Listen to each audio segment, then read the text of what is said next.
I told Jason that today I wanted something to happen for the house. You know, things have been happening. He's been talking to lots of people, you know, all of those things. But I was like, I just need something tangible. And then I said, never mind, I'm just joking. But here he is.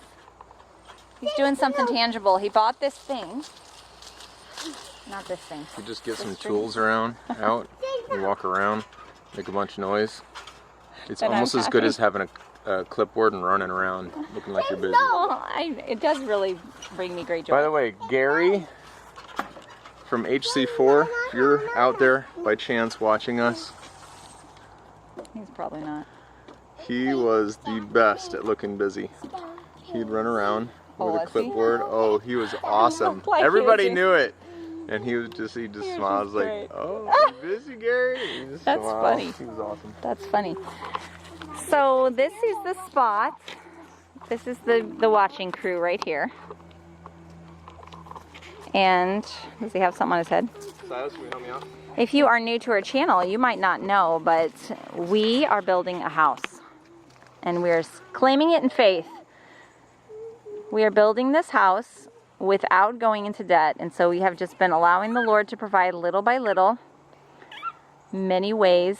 And if you go back and you look at old videos, you'll see just the crazy ways that he's already supplied building material. But this is the old house that is coming down, and this is the spot that we've chosen for our new house. And it's hard to understand without being able to really walk around here and see the way things are here, but this really is the most ideal spot for the house. We have walked and talked about so many spots trying to avoid this one because the land slopes down and kind of drops off a little bit to where it's going to have to be remedied before we can build here. And so we thought, should we put it there? Should we put it over on that side? But really there's just no other better spot than right here.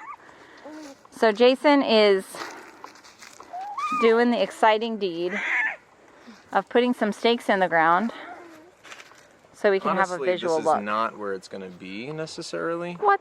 It's going to be relatively close. Right. Fix your mic. It's going to be relatively close, but it's not gonna, this is not exact to the inch. No. But it gives us an idea, which is very helpful. That's the idea. It's like I'm having a hard time visualizing what is this going to look like? What kind of grade slope? I mean, like, are we really going to be better off going with the basement? Yes! I don't think so. I don't think so. We were going to avoid the basement just because of the immense cost. We live in an area that's mostly rock underground. Right. So to put in a basement, we'd probably have to dynamite it. That's what our neighbors had to do for a swimming pool. There's other options, but that was probably the cheapest route. So I was just thinking to avoid it. But let me walk you over here. So if we figure on...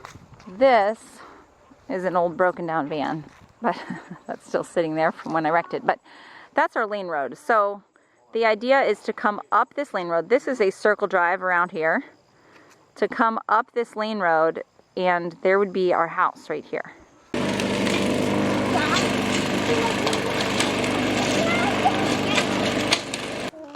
So Jason's clearing a little bit of the weeds there because just to kind of be able to... It's hard to walk through without birds sticking all over you. So what are you thinking? Just reminding myself not to be overwhelmed. Yeah. So we have to figure out how wide a two-car garage is going to be. Even though we're not going to build a two-car garage initially, we're going to want one down the road. Right. Could you hold the slobbery baby for a second so I can adjust this thing? Baby for a minute. My camera's just being funny and my battery's low again, so obviously I didn't charge enough.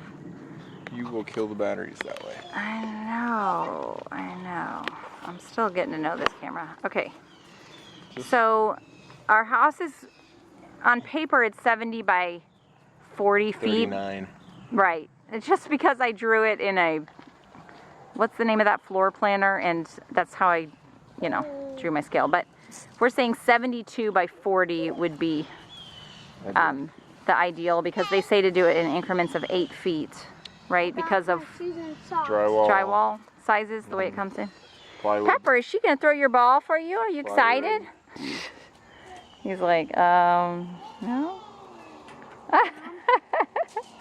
so we need to figure out how wide a 2-car garage is. Mm-hmm. And then work backwards and see if our 72 works.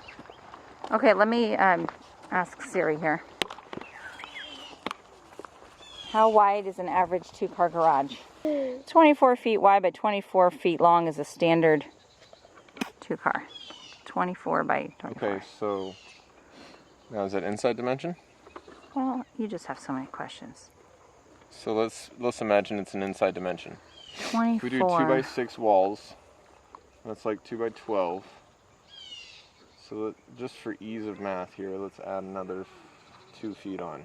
Okay, so 26 feet wide. 26 in addition to that. So I need to go 26 on to 72. I can take the baby back. Let me take baby back. I don't care. Okay. So if we get 98 well before the end here, that will be very pleased. 88, that's promising. 98. 98. Right here. Is right here. So... Wow, our house is going to be huge. My head's stuck on a tree branch. It will have a presence, for sure. Yeah, it will be fabulous. It will be fabulous. Wow. That's with the garage. Wow. So should we shift it at all this way? Because... No, look. Look, you start that dramatically. Right, that's true. So this is pretty ideal. This is... Because right here, this is the little path that goes down to our cabin in the woods. I believe we can go towards the telephone pole. That's an old car.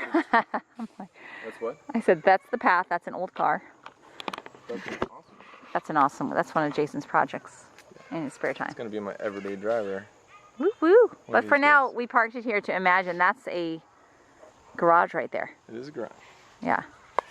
Doesn't look like one, but it is. So from here, basically almost to the trampoline. Are you ready to cut some grass? He's going to cut some weeds. He's going to cut some weeds. Show him what dangerous tool you have. What a responsible young man. Look at how carefully he holds that. Where's your eye protection?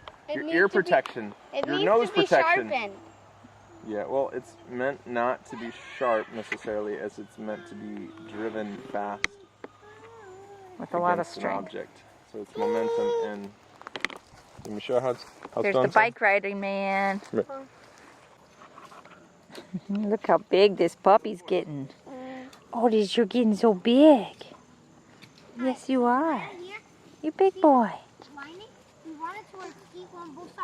The puppies are doing so well.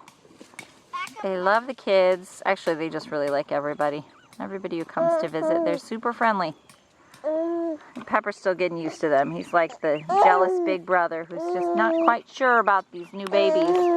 And I do believe Otis is now bigger than Pepper, so that's got to be a little strange for Pepper. They grew so fast, didn't they, Pepper? The funny thing about these puppies is that they definitely just are different. So Pepper is a poodle, and he loves to play ball and things like that. And the puppies, who you would think a puppy would be more interested, they really not interested in fetch. It's just not their thing.